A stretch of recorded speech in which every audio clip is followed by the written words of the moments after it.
किसी देरी के चैप्टर जो है हम 6 को दोबारा से कवर करेंगे, ध्यान समझना इसको। भाग 4 चैप्टर 6, सफलता हासिल करना के कारगर तकनीक। कहानी शुरू होती है जो है कुत्ता पालने वाले इंसान से। डॉग को जो पालते हैं उनके बारे में थोड़ा बता देता हूँ मैं आपको। अब उन वो लोग कैसे करते हैं, वो लोग कैसे चीजों को कर रहे होते हैं। एक स्टोरी जो डेल कार्नेगी जी यहाँ पे शेयर करना चाहते हैं वो बताते हैं यहाँ पे कि जो डॉग्स को पालते हैं, जो केयर करते हैं डॉग्स की, उनके बारे में बता रहे होते हैं कि वो जैसे ही कुछ अच्छा करते हैं, जैसे मान लो कि उन्होंने एक डंडी फेंकी, कुत्ता लेके आ गया तो उन्होंने उसको मीट खिलाया, तो वो हमेशा इस तरीके से चीजों को करते हैं और कुत्ता वो चीजें आसानी से करना शुरू कर देता है। तो यहाँ पे बताया गया है कि बहुत सारे काम सामने वाले इंसान की प्रशंसा करके, तारीफ करके, लोगों को जो है उत्साहित करके, लोगों को वो काम करवाने से पहले उसको मोटिवेट करके, और उस इंसान के अंदर की जो कॉन्फिडेंट है उसको बाहर निकालने से आप वो काम इजीली करवा सकते हो, जो कि इसमें बताया गया है। कहानी शुरू होती है जो एक छोटे से बच्चे से, जिसको बचपन में बहुत ज्यादा नेगेटिव किया जाता है, और उसकी खुद की मैम जो कि उसकी क्लास टीचर है उसको नेगेटिव करती थी। वो बोलती थी कि बेटा तुम सिंगर नहीं बन पाओगे। उसको बोलती तुम कभी कुछ नहीं कर पाओगे, तुम सिंगर क्या, तुम तो अच्छे से कुछ कामयाब भी नहीं कर अपने आप को बना पाओगे। और ये सारी चीजें जब उन्हें बोली जाती है उस लड़के को, तो बहुत ज्यादा निराश होकर के अपने घर पे पहुंचता है।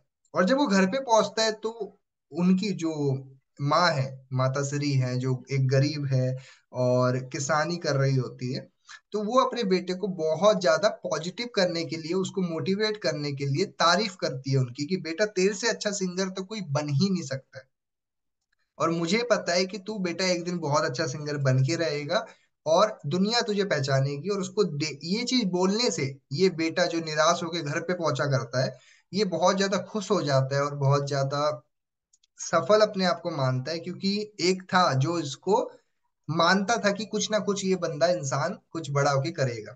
लेकिन एक तरफ उसकी मैम जो ये सोचते थे कि ये तो कुछ नहीं करेगा, ये तो बस आवारागर्दी करेगा, टाइम बर्बाद करेगा, बस ऐसे ही करेगा, उससे ये बेटा काफी नेगेटिव होता था। लेकिन अपनी माँ की जो तारीफ से ये इतना ज्यादा मोटिवेट हो जाया करता था, तो ये इसकी मेहनत आने वाले वक्त में रंग लाई।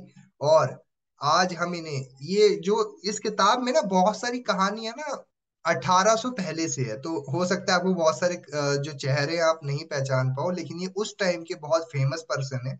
इनका नाम जो है एंड्रयू क्रूसो है, जो कि ओपेरा सिंगर है, और ये बने आने वाले टाइम के अंदर। एक और स्टोरी जो मैं आपको बताना चाहता हूँ, एक लड़का जो कि एक बहुत ज्यादा गरीब फैमिली से बिलोंग करता है, उसके फादर साहब ने इतने कर्जा ले रखा था, इतनी दिक्कत होती है और इतनी प्रॉब्लम्स में वो फंसे रहते हैं। एक टाइम के बाद में वो जेल चले जाते हैं, और जेल जाने के बाद बेटा अकेला हो जाता है। इतना अकेला हो जाता है कि ना उसके पास में खाना खाने के लिए पैसे होते हैं, ना उसके पास सोने के लिए घर हुआ करता था। तो अमेरिका के अंदर जो स्लम एरिया बोलते हैं, स्लम एरिया मतलब कि झुग्गी झोपड़ियां जो होती है, वहां पे उसको एक लड़के के साथ में एक छोटी सी कोली मिल गई जहाँ पे वो सोया करता था। और उसके साथ में ही उसने एक नौकरी पे लगा, और नौकरी थी चूहों की। अच्छा, चूहों की क्या नौकरी थी थोड़ा समझाता हूँ मैं आपको।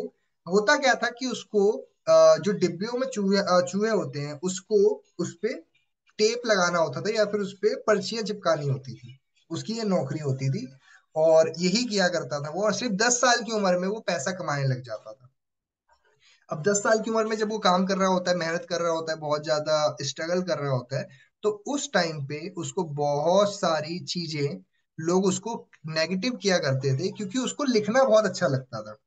वो बहुत सारी चीजें लिखता था और लिखने पे वो लोगों को दिखाता था। लोग उसको बोलते थे तू क्या कर रहा है, टाइम बर्बाद कर रहा है, इसमें कुछ नहीं होगा, कुछ नहीं, आगे नहीं बढ़ पाएगा, तेरा कुछ नहीं हो पाएगा। और आगे चल करके उसने और भी अपने पब्लिशर्स को, लेखक को, बहुत सारे ऐसे ऐसे लोगों को जाकर के अपनी जो लिखी हुई चीजें दिखाई, और लिखी हुई चीजें लोगों ने एक्सेप्ट नहीं करी, यहाँ तक कि उसको पैसे भी नहीं दिया गया उसके बदले। इसी तरीके से एक बार जब वो एक पब्लिशर के पास गया अपनी लेख लेकर के, अपनी कविता या अपनी कहानी लेकर के, तो उस कहानी को देख करके वो बहुत ज्यादा खुश हुए पब्लिशर। उन्होंने पैसा तो नहीं दिया उस लड़के को, लेकिन उसको तारीफ करी उसकी, और उसको बोला कि बेटा तू देखियो, आने वाले टाइम पे तू बहुत बड़ा लेखक बनेगा, आने वाले टाइम पे तुझे लोग पहचानेंगे, पहचानेंगे। और ये तारीफ उस बच्चे के लिए एक जो है एक टर्निंग पॉइंट था, क्योंकि वो बस छोड़ने ही वाला था इस प्रोफेशन को या इस काम को। लेकिन उस मोटिवेशन के कारण, उस मोटिवेशन के कारण, उस बात के कारण उस बच्चे को मन में वो बात बैठ गई, और आने वाले वक्त में उस बात को उसने इतने दिल पे लगाया, इतनी खुशी से उस पे काम करने लग गया कि वो इंसान उस टाइम का बहुत बड़ा लेखक भी बना। ठीक है। और उनका नाम है, हाँ, चार्ल्स डिकेंस, जो कि उस टाइम के नॉवलिस्ट है, जिन्होंने नॉवेल्स बहुत सारे तैयार किए थे। ठीक है। आगे बढ़ते हैं अभी। आगे क्या बढ़े, चैप्टर खत्म हो गया। ओके, आगे बढ़ते हैं। मैं आपको एक और स्टोरी है एग्जाम्पल के जरिए बताता हूँ।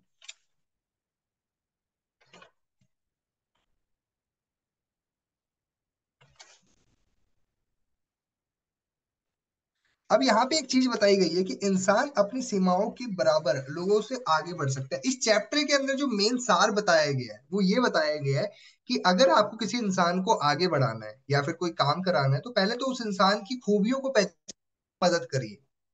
अगर आप इंसान की खूबियों को पहचानने में उसकी मदद करते हैं और उसकी खूबियों को बताने में उसको सहायता करते हैं, तो वो इंसान आज नहीं तो कल हो सकता है वो कामयाब हो सकता है आने वाले टाइम पे उसकी लोग रिस्पेक्ट करें, लोग उसकी इज्जत करें।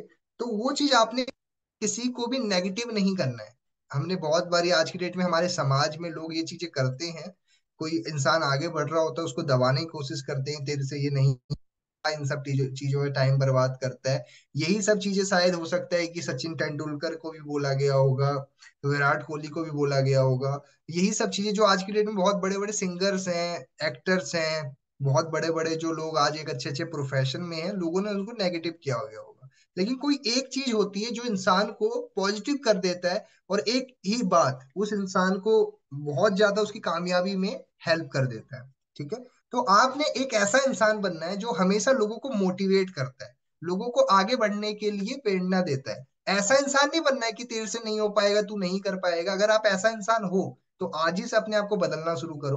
क्योंकि किसी भी पर्सन को अगर आप कोई बात बोलते हो, तो हो सकता है कि आपकी कही बात सामने वाले इंसान को किस हद तक बुरा लग जाए, या क्या पता वो अपना सपना ही छोड़ दे।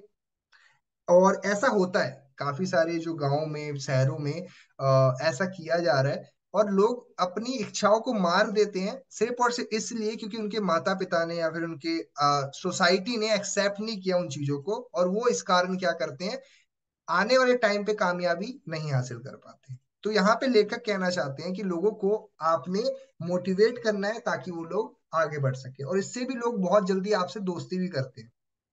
कभी आपने सुना है रोतरु लोगों के साथ दोस्ती करते हो आप? नहीं। जो लोग आपको पॉजिटिव रखते हैं ना, जो आपकी बातों को सहमत रहते हैं, आप उनको, जो हमेशा आपको आगे बढ़ाने की सोच रखते हैं, वैसे लोगों के साथ उठना बैठना आपको पसंद आएगा।